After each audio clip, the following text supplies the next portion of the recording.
envie d'entreprendre, volonté de réussir, regardez le Club Éco d'Objectifnews.tv avec la Banque Populaire Occitane.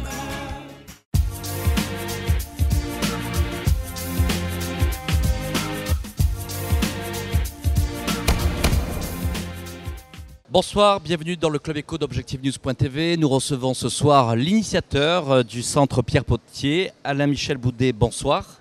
Bonsoir, merci de me recevoir. Alors, depuis la semaine dernière, inauguré par Pierre Cohen, c'était mercredi dernier, l'ITAV, une ambition, maintenant c'est concret. Est-ce qu'on peut dire qu'aujourd'hui, le monde de la recherche et le monde de l'entreprise ne s'ignorent plus ? Bon, c'est une bien grande transition que vous proposez là, mais effectivement, je crois que pour que ces deux mondes fusionnent au maximum, interagissent au maximum, il faut des initiatives du type de celle de l'ITAV, c'est-à-dire un rapprochement physique de partenaires de la recherche, de partenaires industriels, favorisant la perméabilité entre ces deux mondes qui est toujours insuffisante. Alors Alain-Michel Boudet, ce projet, vous le portez depuis 2002. Vous êtes vraiment à l'initiative de tout ce projet dédié justement à la fois à la recherche et à la fois à cet hôtel dédié aux startups, aux jeunes entreprises.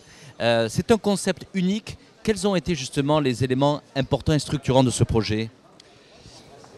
Écoutez, je crois que ce type de réalisation pour le moment est unique en France. On a effectivement avec le centre Pierre Potier ITAV une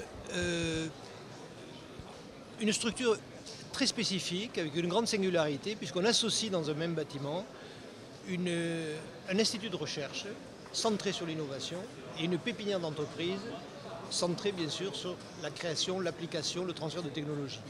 Et cette formule, à mon avis, n'a pas d'équivalent en France à l'heure actuelle. Alors, il faut dire que le projet, dans sa vision un petit peu chronologique, est parti sur le problème de promotion de l'interdisciplinarité, c'est-à-dire favoriser le décloisonnement entre les champs scientifiques qui deviennent de plus en plus hyper spécialisés maintenant et qui ont de moins en moins une vision globale.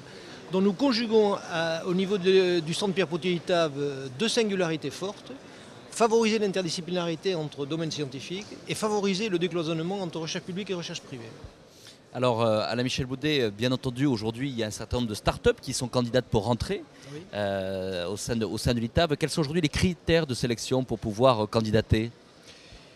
Il y a des phases de sélection régulières. Comme vous le savez, il y a 2 startups déjà qui ont été retenues et qui s'installent, et qui se sont installées. Plusieurs startups sont candidates à l'heure actuelle.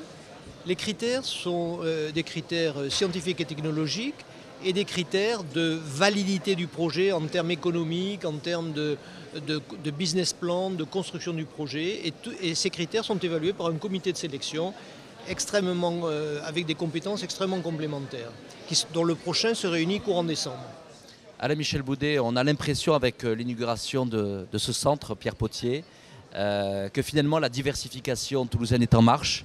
On a beaucoup parlé d'aéronautique ces dernières années, on parle de plus en plus de cette filière santé et là elle se traduit par une vraie réalité avec à la fois dans ce même bâtiment des hommes de la recherche et des hommes de l'entreprise.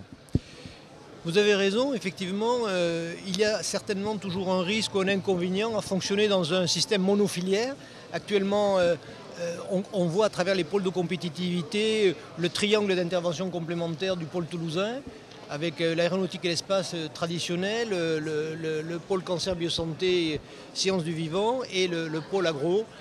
Je pense que l'ITAV Centre Pierre Potier est une initiative forte pour l'opération Cancéropôle en général, qui doit attirer des personnalités scientifiques et du monde industriel de l'extérieur et améliorer grandement la visibilité du site toulousain. Alors, les entreprises qui sont au sein de l'ITAV, il y a 2 entreprises, Ederma et Dandris, n'ont pas vocation à rester à vie. C'est un passage dans le cycle de la vie d'une entreprise. Elles seront là pour combien de temps ? Alors, l'échelle de temps peut varier légèrement, mais c'est de l'ordre de 4 ans à peu près. Et bien sûr, après, il faut qu'elles vivent leur vie dans des formules diverses qui peuvent être celles de l'hôtel d'entreprise ou celles de l'installation dans leurs propres locaux. Alors Alain-Michel Boudet, j'imagine que l'on va regarder avec beaucoup d'attention sur l'évolution de l'ITAV, de cet établissement que vous avez initié. Quelles seront les prochaines étapes d'observation pour voir si ça marche ? Eh bien, si ça marche, ça va être déterminée par un certain nombre d'indicateurs qui vont être d'abord l'attractivité du système. Je pense qu'on est déjà gagnant sur ce point. J'ai connaissance de nombreuses candidatures à l'entrée en pépinière venant de l'extérieur, comme j'ai connaissance de nombreuses candidatures pour occuper la partie institut. Et puis, on aura bien sûr les résultats qu'on pourra évaluer dans 2-3 ans en termes de réalisation, de brevets, de création d'entreprises, de transfert de technologies réussis. Et je crois beaucoup, moi, à l'image. Et je pense qu'à partir des réalisations de ce nouveau centre Pierre Potier-ITAV, nous pourrons développer un certain nombre de success stories qui auront un effet d'entraînement indéniable. Alain Michel Boudet, il y avait une récente enquête qui date de la semaine dernière qui montrait que la France était encore à la traîne sur le dépôt des brevets. Est-ce qu'un projet comme l'ITAV peut justement combler ce manque et accélérer aujourd'hui une dynamique sur le nombre de dépôts brevets en France et par des Français? Vous avez tout à fait raison, c'est une préoccupation permanente. Je pense que cette insuffisance dans la prise de brevets est liée à deux facteurs, des facteurs culturels. Le chercheur français n'a pas ce réflexe de la prise de brevet, et des facteurs structurels. Il n'y a pas forcément toujours les mesures d'accompagnement ou les contextes facilitateurs pour la prise de brevet. Je pense que l'ITAV répond à cette deuxième limitation. Nous avons là un élément, une structure qui va permettre le transfert de la découverte vers l'application. Merci Alain Michel Boudet d'avoir répondu à notre invitation. Merci à vous.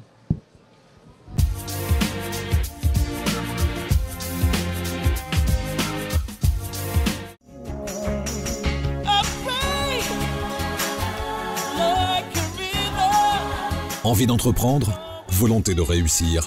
C'était le Club Éco d'Objectif News.tv avec la Banque Populaire Occitane.